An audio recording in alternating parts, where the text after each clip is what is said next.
प्रश्न है हमारे पास, यदि दो संख्याओं के गुणनफल और महत्तम समावर्तक क्रमांक 2352 और 28 हैं तो बड़ी संख्या ज्ञात कीजिए। ये रहे आपके सारे ऑप्शंस। ठीक, अभी इस प्रश्न को कैसे हल किया जाएगा तो आइए समझते हैं।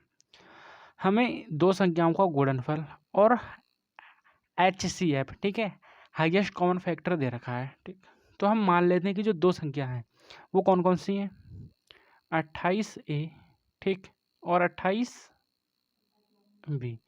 ये हमारी दो संख्या हो गई। अभी 28 क्यों लगाया, क्योंकि 28 दोनों संख्याओं में कॉमन था। ठीक, इनकी मल्टीप्लाई, इनका गुणनफल दे रखा है हमें कितना, इतना। ये कितना लिखा है, 2352। बस यही समझने वाली बात थी हमारी। ठीक है, हमें क्या दिया है, 28A और 28B का मान कितना, 2352। यहाँ से A और B का मान निकल जाएगा। कैसे, ये देखो 28 है, उस साइड आ जाएगा। ठीक, 2352 अपॉन में कितना, 28 इंटू में 28, इसको काट लेंगे तो A इंटू में B का मान आ जाएगा। ठीक, इसको काटो, कितना आएगा, इसको पहले 28 से काट लेते हैं। ठीक, 28 से काटने पर यहाँ पर वैल्यू आ जाएगी कितनी, 84।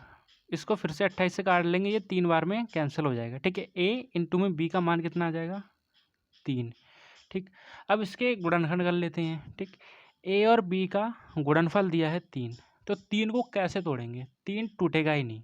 ठीक, 3 कब कब आएगा, जब 3 और मल्टीप्लाई 1 करें तभी 3 आएगा। बाकी कोई कंडीशन है ही नहीं कि हमें गुणनफल करने पर 3 दे। ठीक है, तो जो बड़ी संख्या होगी उसका मान कितना हो गया, 3, और जो छोटी संख्या है उसका मान कितना हो गया, 1। सॉरी, मान कह रहा हूँ, उनका क्या अनुपात हमारे पास आ गया कितना, 3 और 1। ठीक है, हमें पता है इनका HCF कितना है, 28 है।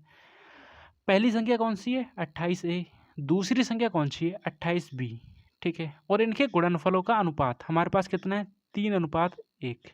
ठीक, तो यहाँ से हमसे बड़ी संख्या पूछी है ना, तो ये बड़ी संख्या तो ये रही, तो इसमें 28 की मल्टीप्लाई कर देंगे, मल्टीप्लाई 28।